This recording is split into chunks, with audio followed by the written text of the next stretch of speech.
Hey guys, Phil here, and I'm bringing you 11 tips on how to get started with Trove. So let's get going. Tip number 1, choose your class wisely. Each class has its own unique abilities and costs a fair amount of qubits to change to another class, not to mention restarting at level 1 with no gear for your new character. Save the qubits for a better reward and start the new character when you've at least reached the Sky Zone. A good all-round character to start with is the Fey Trickster. This little guy is a ranged character with the ability to clone themselves to distract enemies while raining down grenades on top of them from a distance. Another good choice could be the good old Knight. With his melee abilities and a nice little regen for when you get into sticky situations.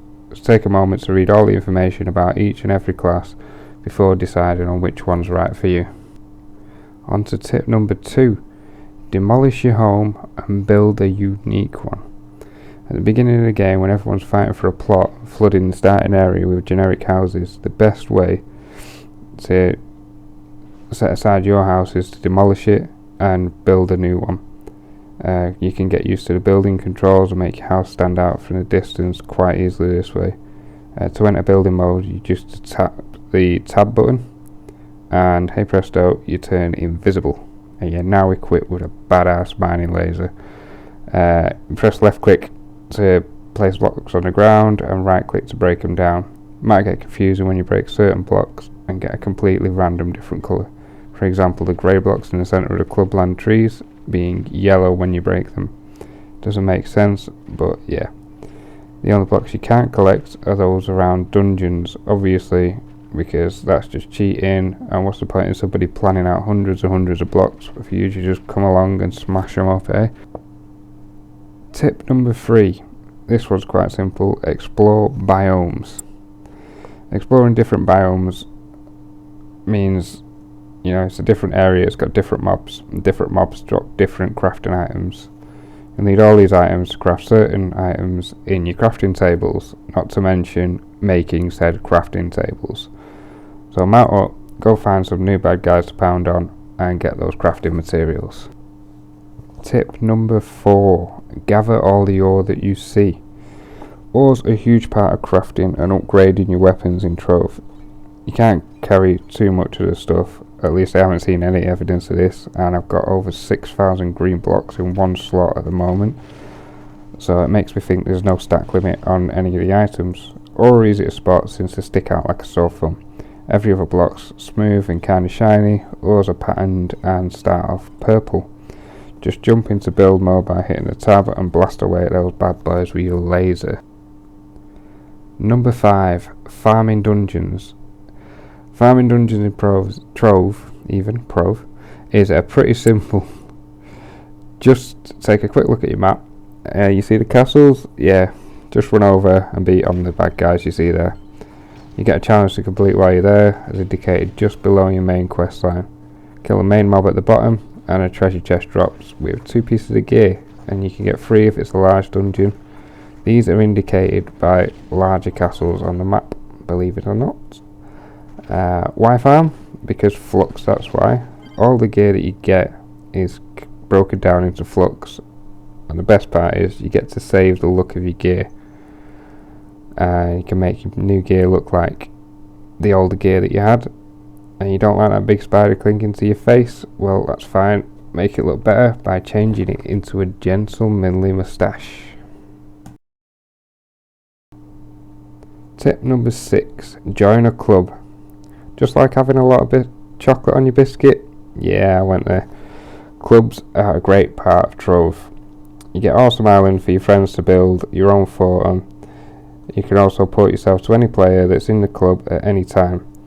You even get a couple of chests that could share extra loot and crafting items with other club members. Want to know the best part? You can throw parties.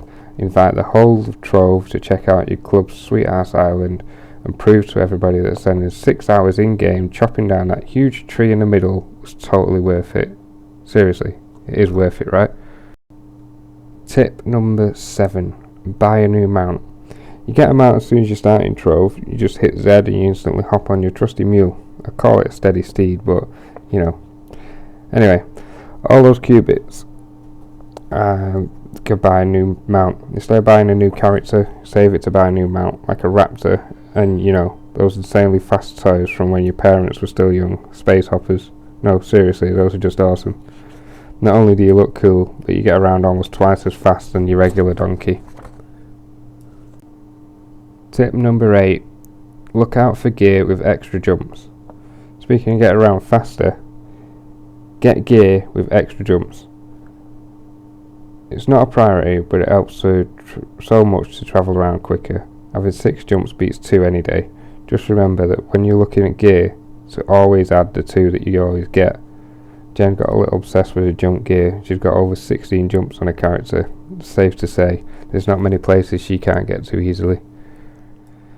Tip number 9. Move often and refill your rejuvenation bottles. Yep, pick up your stuff and move house. Each time you die, you spawn at your plot. You can only have 1 at a time, so if you left the spawn portal and die after farming dungeons for about 2 hours, you've got a long haul back to where you were. Don't worry though, your plot gets saved. When you move your helm, you put it up exactly how you last saw it. While you're at home, make sure to refill those rejuvenation bottles. So many times I've been in a fight and needed health and forgot to refill, leaving me running around like an idiot waiting for somebody to rescue me. We're nearly there. Tip number 10 now. Follow people around. Not like a stalker. Go on, put your black cloak away. Come out of the shadows. Somebody enters a dungeon before you, don't worry. They're not stealing any of the good stuff. When they kill the main guy, you also get the loot chest drop. So don't be a noob. Don't stand watching. Help a brother out. Trove's all about a social game, not requiring a party to do stuff together. It's just great. Everybody helps everybody out. You can even use pings from people's houses. Even when you get ore and you're mining ore nearby, somebody could jump in and help you mine that ore, and you both get the collection for the ore. So dig them holes and help each other out. Sharing's caring, guys. Last but not least, tip number 11. Don't stick to the quest line. The quest line can drag you away from the fun pretty quickly and get you drawn into a solo path where you just want to grind away at the quest line, doing quest after quest, slowly having your soul sucked away in exchange for some quick qubits. No, bad. Stay away from the quest lines. Well, not completely, just don't do everything it says when it says. For example, when you get the ring crafting quest, you don't have to stop at 50. You can keep going for as long as you can, as many rings as you can craft, just craft them. Rings are a good item, they can vary so much with the random enchantments on each one. The quest line has you porting from one zone to another very quickly, giving you fairly little time to actually explore and get to know the vast landscape of Trove. Although it's made of cubes, it's fairly pleasing on the eye, and there's a lot of exploring to do. Well, that's it, guys. Those are my 11 tips to get yourself started in Trove. So remember, blast on fools, dig up what you can, and build some awesome stuff. So what are you waiting for? Get out there and have fun. Oh, and don't forget to click that subscribe button to get more from us. Thanks, guys. See you in the next video.